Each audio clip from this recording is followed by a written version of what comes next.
Hi friends, welcome to my channel. I'm Malaika. Thanks for stopping by. So I just put the little one to her nap and I thought I'll sit here and record this. I believe any person can really be a nanny, but it takes a special person to be a good nanny. So I wrote down a few tips here on how to be a good nanny. These are not all, I believe, but this is what I could think of, and this is like from experience and the things I've learned along the way. I mean, I've been a nanny for a minute. I've been in this industry for a very long time. Yeah, so I thought I'll sit down and share this, since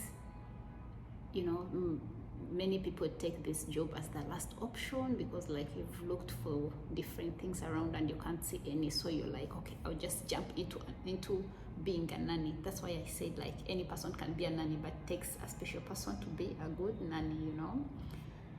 Nannying is a very important job, and a lot of people don't put so much effort in it, but I think it's very important, because imagine you're looking after a whole human being, and to put weight on it, you are looking after a human being you're not related to, because let's say this person gets a problem, it's like, it's big, it's not like, oh, it's my child, it's okay, and everything.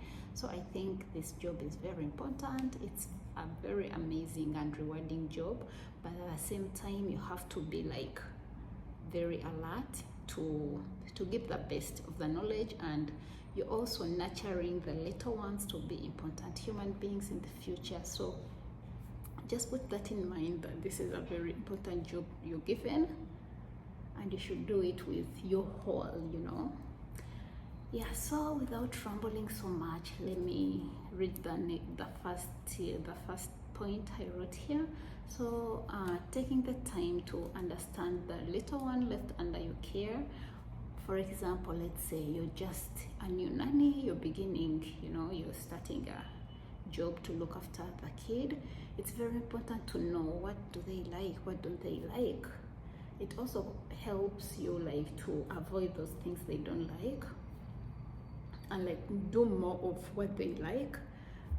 As you go on, you introducing some things for you, as in you introducing a few things which you think will be beneficial for them, but right away from the beginning, don't bring in your, oh, do this, do that, oh, I think this will help. First, take the time to understand these kids, and then like along the way, as they get used to you, you also start maybe like bringing in ideas and doing stuff. Also on the point of understanding them, let's say understanding them, what is their mood like, what makes them happy, are they just basically understanding a kid? Oh, she's like this, could she be sick, or could she be maybe feeling a certain kind of way? So I think it's important to also put that in mind.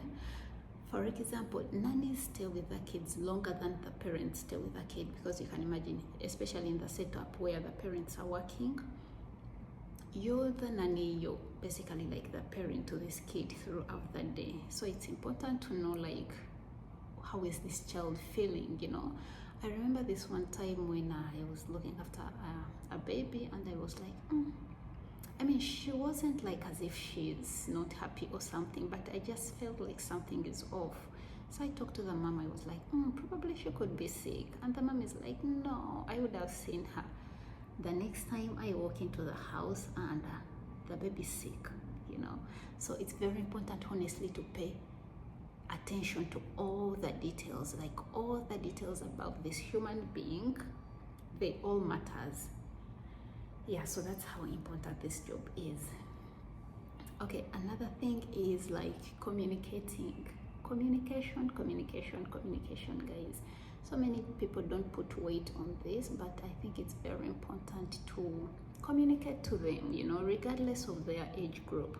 I've looked after kids from 5 months to 9 years, and all of that, like differing from each age group, they require communication. Although like communicating to the way you communicate to a 9-year-old, it's not the same way you communicate to a 5-month-old, or it's not the same way you're communicating to a 2-year-old, but regardless, you have to communicate to them. For example, the baby who is under my care right now, she's 2 years old, and I find it like, if we communicate to, if me or the parents communicate to her of like what's happening, she responds better than like us being like, okay, let's say I come, we go outside, you know, to play, and then like we come back, she expects to find her mom home and she doesn't, you know.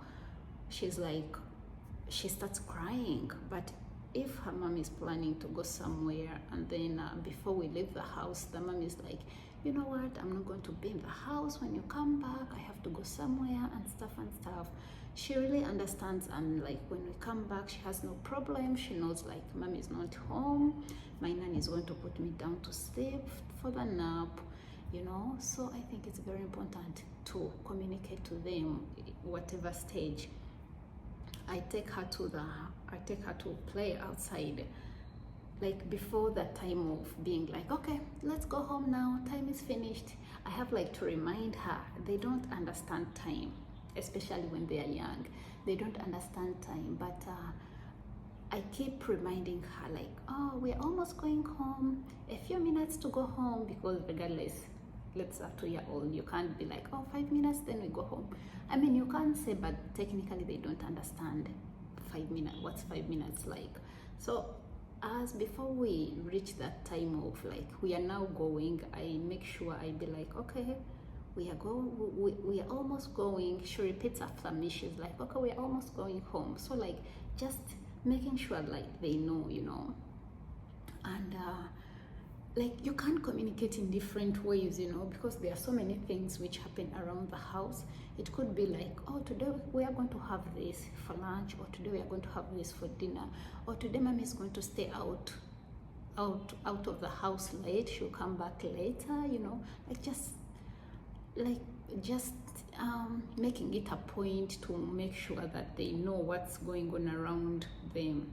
Imagine if you're a person and then you're like, because for a kid, okay, I'll say the example of playing. For a kid, like, she's deep into playing, she's enjoying it, she's liking it, she's liking the friend, and then the friends, and then you come like, you pick them up and you're like, okay, we are going now, you know. If you're that, just imagine how you could feel. How could you feel, let's say like you're in the middle of the conversation with your friends, and then you're like, someone comes and grabs your hand and just takes you. So I think it's very important like to communicate to them. Also like giving them authority over them, you know. Like for me, sometimes what I do is when I'm dressing her up to go outside, I know I chose that dress, I'll be like, which shoes do you want to put on? Because adults make so many decisions that those small decisions, like, let them, you know, they feel proud of themselves, and they'll feel proud, like they are valued. If you be like, oh, which shoes do you want to put on? Or it could even be a dress. Which dress would you like to wear? Like those decisions which don't hurt. The decisions which are not like, oh, what time do you want to go to bed? And then the kid is like, oh, I want to go to bed at 3 maybe a.m. in the morning, you know. That's impossible.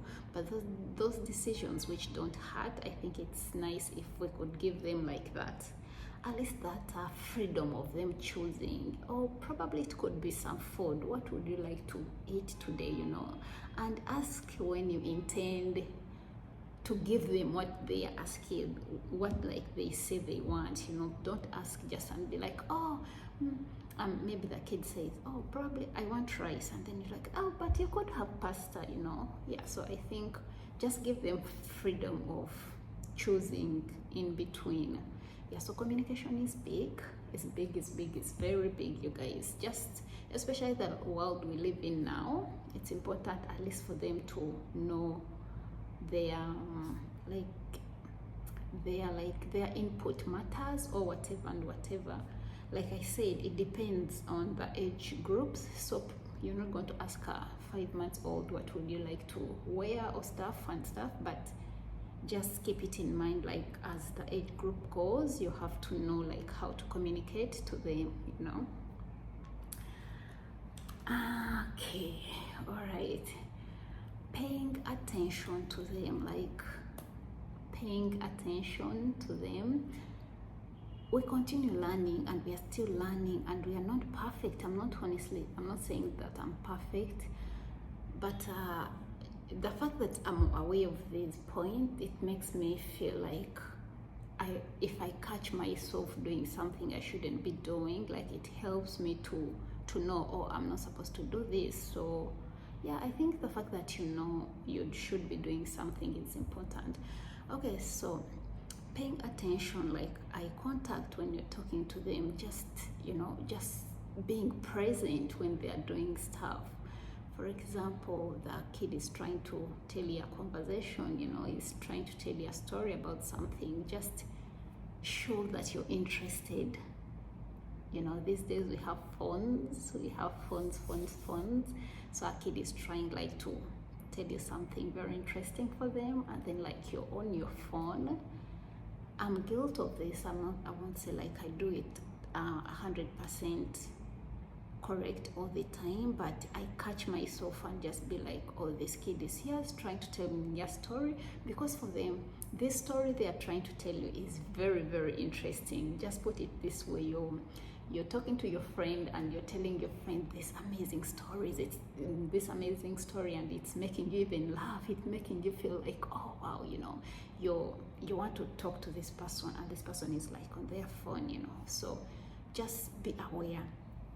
Just now when we're having lunch today, because sometimes like if I'm not maybe tidying the kitchen and doing stuff, I like coming and sitting with her when like she's eating. So most times when I come and sit, she's like, can you pull my chair so I can be close to you? So I pull her chair, and then I just found myself getting my phone, and responding to a text. So she was like, what are you doing on the phone? And then I was like, okay, I understand, because what's the point of you coming and sitting next to me and then like on your phone? You understand? She's busy eating, and then me, I come and sit near her, and then like I start being on my phone. What does that even mean? You come sit with me and like you pull my chair, it means like you really want to be engaged with me, like you want to see me that I'm here, or like you want, probably we chit chat as I eat, and then it doesn't make sense if you're on your phone. I just like the fact that she's very proactive. Like she says, she calls you out. This young lady, she calls you out on things. Sometimes we could be like talking with her mom and we are in deep conversations, and she's like, you guys, what are you talking about? So I just like that about her. Like she's okay to call people out. So I had to put down my phone and pay my full attention to her. Another thing is like talking to parents on different matters. For example, how would you like me to discipline your kid?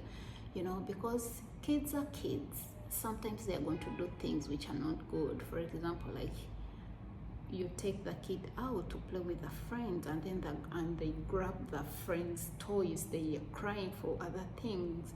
So like, because you're just a nanny, you can't be like maybe like shouting and doing stuff, or you can't be like, it's not my child, I'll just let them be.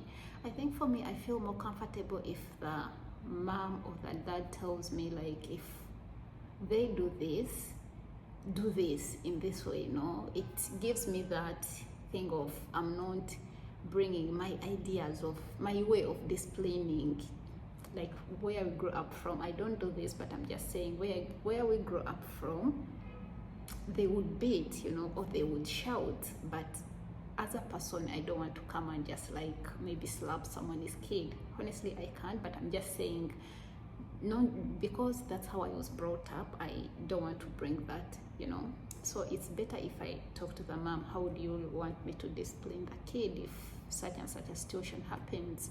For example, her mom, I asked her about the same situation, and let's say I was like, if maybe she grabs someone's toys and stuff, or like pinches a person, or you know, kids are always gonna be kids. So the mom was like, if, especially if it's physical, if like she's maybe pinching or grabbing or doing what, like just be like just grab her, you know, like just grab her and tell her like it's not allowed. Be firm, be very firm with her and be like, this is not allowed, you know. For some parents, they'll just be like, okay, just maybe pull her aside slowly and like talk to her calmly. Her mom didn't tell me that you shout at her, but she told me be firm in your actions and in your voice, you know.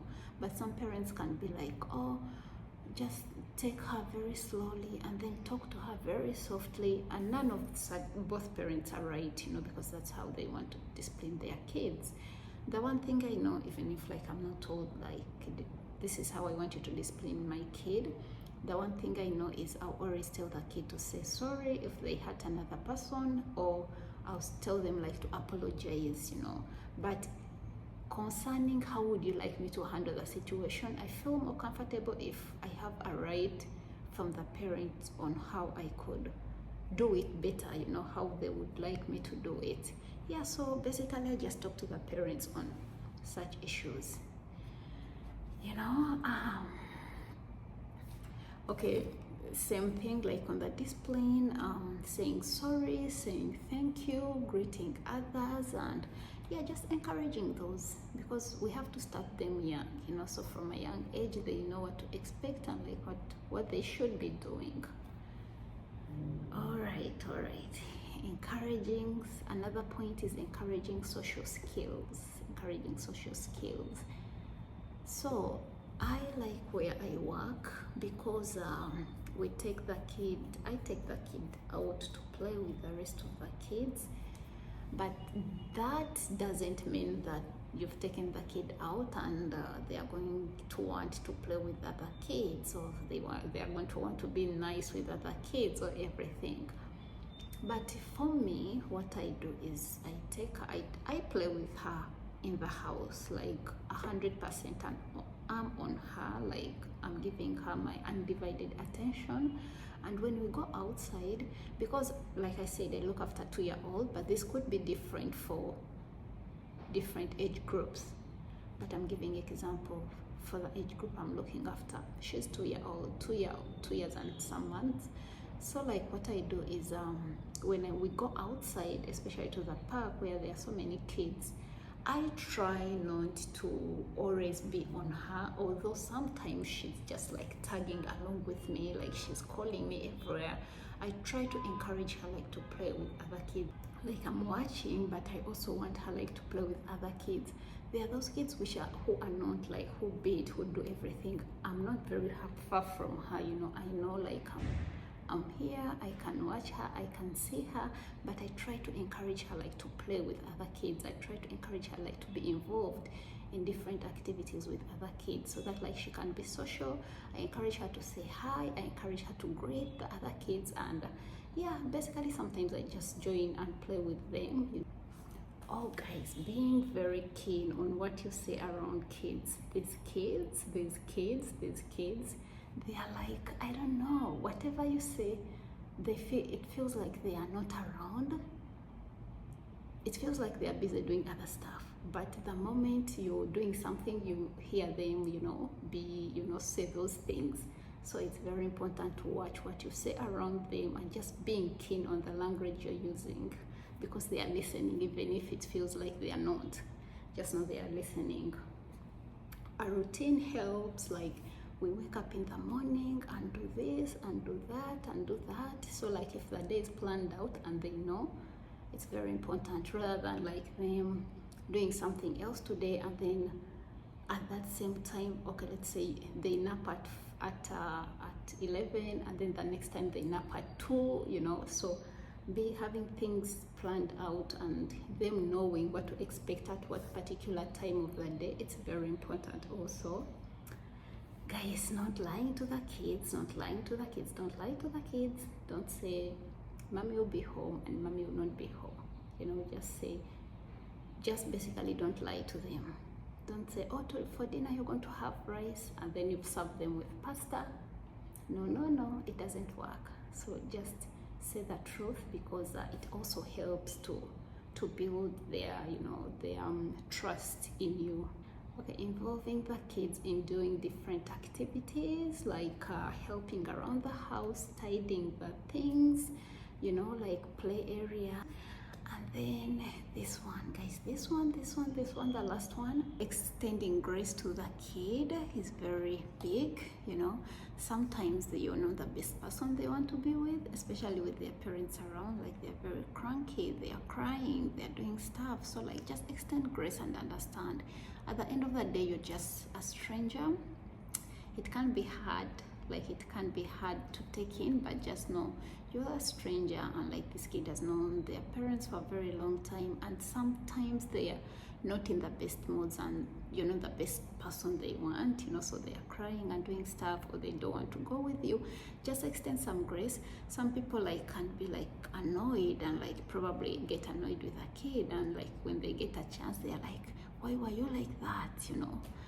So just show the love, because if you say you're going to maybe back at them and be like, oh, why were you saying, why were you crying? Because mommy was around and everything. Why were you crying? And some people go ahead and maybe beat the kids, but the more you show them that side of negativity, they going to resent you. So just pick yourself up, and if you're hard, sometimes they say words, or I don't like you and stuff, but I think they say that because they are kids, and their brains are not fully developed.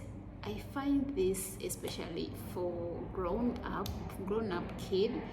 They can just be like, oh, you're the worst nanny ever, because I've ever gotten that sentence. But I think it's because they don't have the right word to use, that you're not the best person you're not the person I want to see at this particular time. Or maybe you say, don't do this, and then they just be like, oh, you're the worst nanny ever. That moment they feel like they don't like you, but honestly they don't have the right, they can't form the right word to use to you, that what you said, I wanted to do this and you stopped me from doing it. So just don't take it at heart. Just extend that grace, and just know they don't hate you, but at that particular time, probably you're not the best person, you're not the person they want to be with, or you're not the person they want to see. It happens to me sometimes, and she's crying and she wants the mom and stuff, but you just have to hold yourself and just stay positive, and just keep encouraging them. What would you like? Why do you feel this way about me? Sometimes maybe you hurt them by mistake. So it's important, at least to get feedback from them, asking them nicely. My little one recently doesn't want to go outside, and then I just explained to her, you say you don't want to go outside, but I know when you get outside and find your friends, you like it there, you enjoy it, you just try to let them know that you're okay, you're safe, understanding them, because they are kids. She cries that she doesn't want to go outside, but trust me, the moment we go outside, she doesn't want to come back home, because she's having fun, she's enjoying. So just keep that in mind, knowing that they say things not because they hate you, but probably that's their young them. They don't have the right words to use, and they don't know how they can explain this feeling. Yeah, so guys, I think that's all I can give for now, because my little one is right here and I'm ready to go. One last thing I would say is take enough rest as much as you can, because rest helps in a way that, let's say, sleep, you have to get enough sleep, because when you get enough sleep, sometimes we work for the kids, and the kids probably is not having the best day, it's being cranky, and you also didn't have enough rest. It's gonna be trouble, it's gonna be a lot of trouble. So it's important, if you sleep, you have enough sleep, and just be ready for the day. And if you get time in between, please rest. If your little one is sleeping, please rest, and just get ready for them. We are nurturing kids of the future. We are nurturing human beings, so it's very important to know that it's important to be present for them, and it's always important to do research on how you can be a great person, how you can be a good nanny, and everything.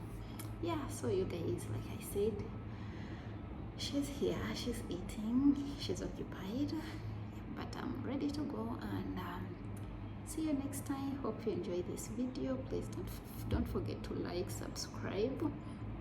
I talk about nanny things, at least for now. I feel so passionate about talking about nanny stuff and everything at this period in my life. Yeah, so for now I talk about nanny stuff, but I don't want to box everything in one topic, or like to narrow down to I want to talk about this and that and that. Just know, like, at this point I like giving tips. I would also love to get some feedback from you guys. I would like to get, you know, some knowledge, to learn something from you. Yeah, so you guys, thanks for watching. See you next time. Please don't forget to like, subscribe, and bye.